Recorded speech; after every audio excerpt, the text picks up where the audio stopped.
four wonderful faces that you see in front of you today, whose names are being written in history forever as heroes.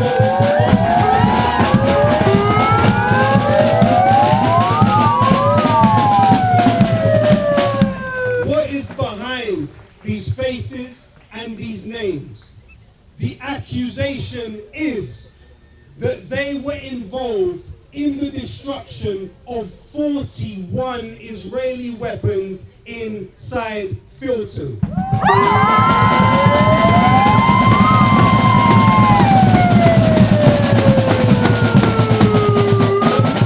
41 less weapons than would be taken to Palestine or Lebanon, to Gaza, to Iran, and used upon every manner of civilian target imaginable.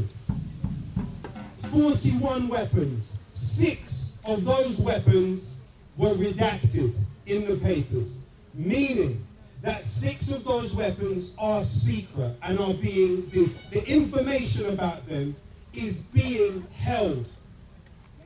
We have the right to know what type of secret weapons are being produced for Israel in this country.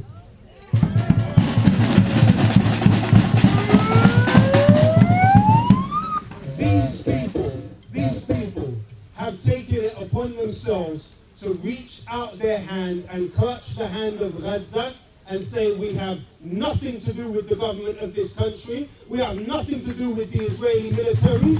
We are with you. And in an attempt to isolate these beautiful people from the rest of the world, they actually, the cell which held them, brought them closer to you and everyone across the world that believes in the sanctity of human life.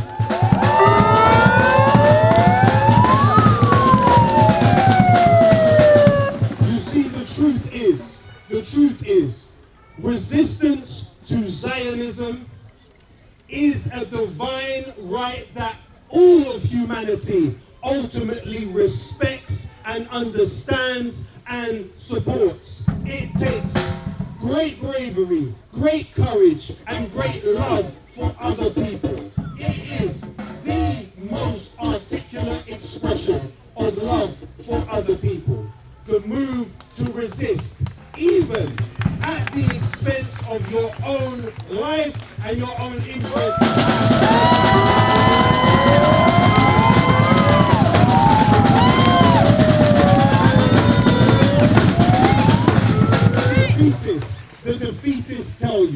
The defeatists tell you, no, there's no point in you pushing back. You will only sacrifice yourself and those close to you and everyone around you. But the simple fact is this: they have not won. They didn't win in Gaza, they haven't won in Lebanon, and they haven't won in Iran. And that is the difference. That is the understanding. We don't have to understand. We don't have to understand their institutions built around us and the social arrangements that we disagree with, which we are binded into as dominant of us. Quite the opposite. When you understand those things around you as rather than signs of power, as vulnerabilities, that is when you are able to act effectively for long periods of time in a sustainable way. These wonderful people have done more than this society is telling them they should. This society is telling them merely go along and continue with your life and do not listen to the empathy which moves you, to the feeling of solidarity that moves you in your heart. And we salute them. We salute every single one of them.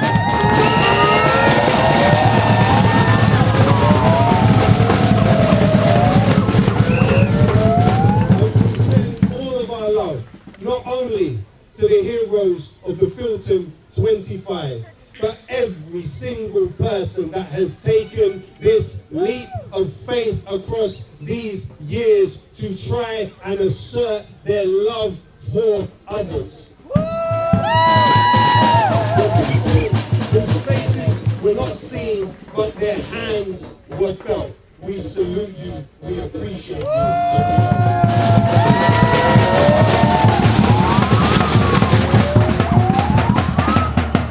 We send our love and our salutations to Ahmed Khalid, who has gone through such a horrifying ordeal at the hands of the prison system. Let's be clear. Let's be clear. The people that they are seeking to make an example of, to denigrate and degrade, will actually enjoy the very opposite. They will be celebrated for the rest of their lives.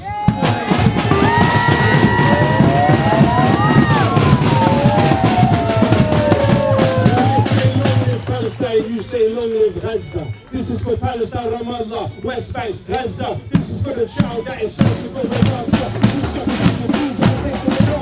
Long live Palestine.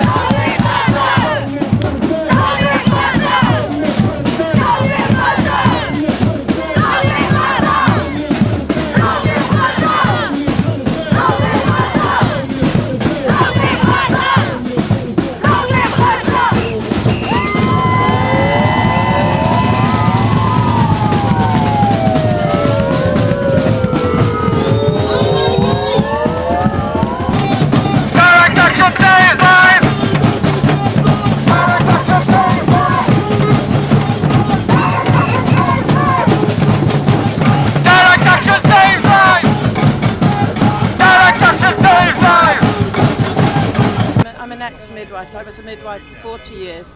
I've saved lives of babies, and I can't believe I live every day absolutely in horror at what Israel's doing to babies, mothers, children, and I can't believe this is happening in this country. It's just the rule of law seems to have totally broken down for us to be the terrorists when we support people who want to save lives and destroy drones that are designed to call people out so that they get killed. It's just horrific. And I've never been arrested before these times, and I'll keep going. I'm not going to stop.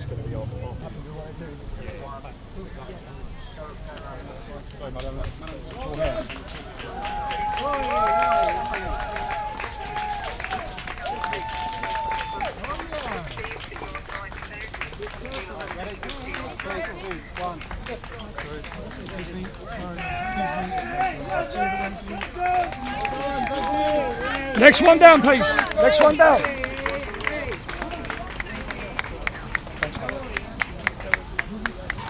I was here a month ago for a devastating day. It was the end of the retrial, and 4 of the 6 were convicted of criminal damage after the most unjust, rigged trial probably in British history. And those 4 not just convicted, but instantly, on the spot, remanded back to prison, having spent 18 months already on remand by a judge who I can only describe as sadistic. I hope you all know his name, Injustice Johnson.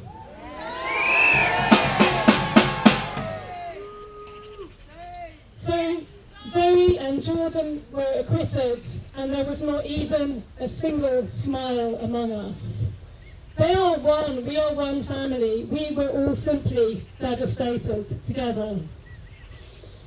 On that same day, up in a tall building in Woking, a pair of peregrine falcons hatched their first egg. I've been watching this on a nest cam for weeks, and finally there it was, a broken eggshell, a tiny chick. On the very same day of those convictions, and I grasped onto this as a shred of hope. And I thought, how can I see this situation differently? And I decided that those 4 sent back to prison are prisoners of hope. They refuse to live in a world where this country sends weapons to kill children in a genocide. They refuse to be part of that. They had such a strong hope in a world where that doesn't happen that they enacted it themselves with their own hands.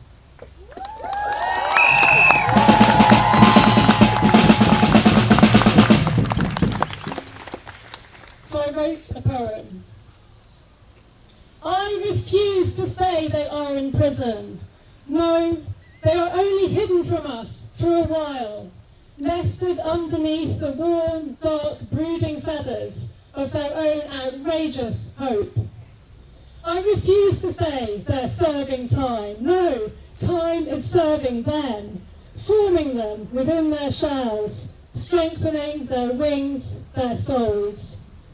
I refuse to say they will have sentences. No, they will have verses. And they will write them on the sky when they finally emerge. The end of every day that we reach without resisting is a day as a collaborator.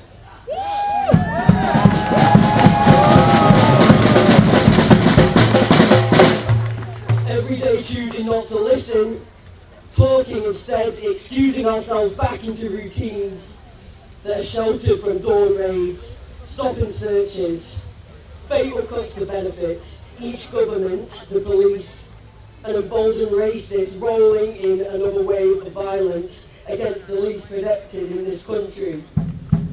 For some of us here today, the case of the Filton 25 was our first time understanding the so-called justice system.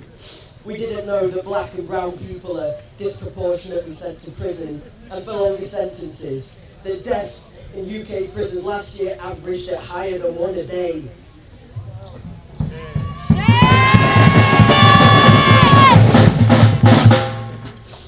We've been ignorant because we've chosen to be. An ignorance that we've clung to like a blanket while we're crying at the images of what used to be children scanning headlines about execution camps in the West Bank, standing in a fully stocked supermarket, asking the most political person in our lives, how did this happen and what can we do? There will be a day in which someone who loves you is going to ask you, how did it happen and what did you do? And the lies that you will answer with them come at the cost of real fighting Palestinian lives now. Going to listen to Ellie and Lottie and Sam and Fatema Zainab and get useful and get trained in direct action for free Palestine. You have a choice. You absolutely have a choice. There are police institutions around this beautiful country that we're trying to defend the sovereignty of this country. There's ways to do that legally. I've got nothing else to say. Nothing else to say. Mate, how many years ago would it be? I've got a job to do. How many years would it be? I walked with my camera through the remains, through the burn, through the remains of destroyed machines, ventilators that took their last breath, monitors that no longer beep, beds that weren't enough to hold any of us, to hold all of us. I walked through the graveyard. I walked through the graveyard and I wanted to escape, terrified of realizing what happened on the ground beneath my feet. Someone asked me today what we've all moved away from too quickly. I didn't answer. But I thought about Al-Shifa, about the hospital's backyard, about the big holes and the unknown, about my martyred uncle, about the arm that no one came to claim, about the hand that will never hold anything again. We moved away from that too quickly. We always do. The graves are no longer there, but how many graves do we know?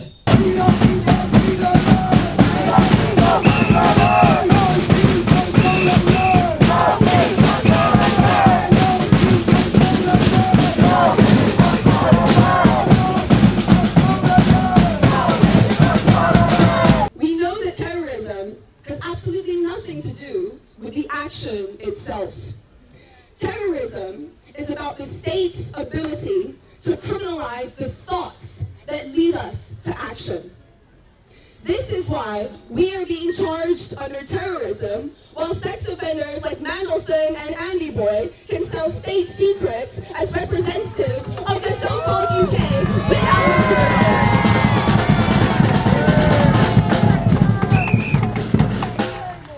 They've been debating the definition of terrorism for 25 years now. Of terror experienced by millions in this country and worldwide.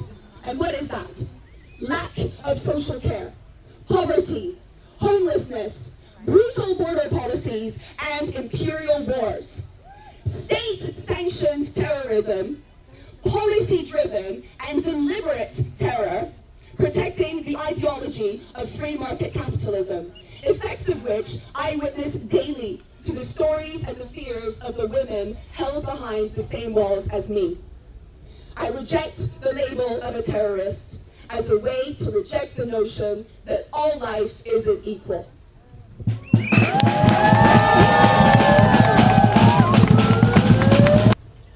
Fatema Toucan, who is a Palestinian poet, one of the most important poets in the 20th century from the city of Nablus.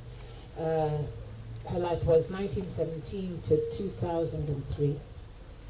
My liberty. My liberty, my liberty, my liberty, a sound I repeat with angry lips under the exchange of fire and flames. I run after it despite my chains and follow its tracks despite the night and struggle ardently for my liberty, my liberty, my liberty. And the holy river and the bridge repeat, my liberty. And the two banks reiterate, my liberty. And the raging wind and thunder, tornadoes and rain echo the sound, my liberty. I shall carve its name while I resist on the land, by the walls and the doors in the temple of the Virgin, in the altar and the fields, on every hill and every valley and every curve and road, in prison, in the torture rooms and on the gallows, despite the chains and the house demolition. I shall carve its name until I see it again, extending to my homeland, and flourish, until every inch of the land is covered, until every door is opened by red liberty. And the night vanishes, and the day breaks. My liberty, my liberty, my liberty. And that is dedicated to the Filton 24, and particularly to the 4 of them who are in that building today.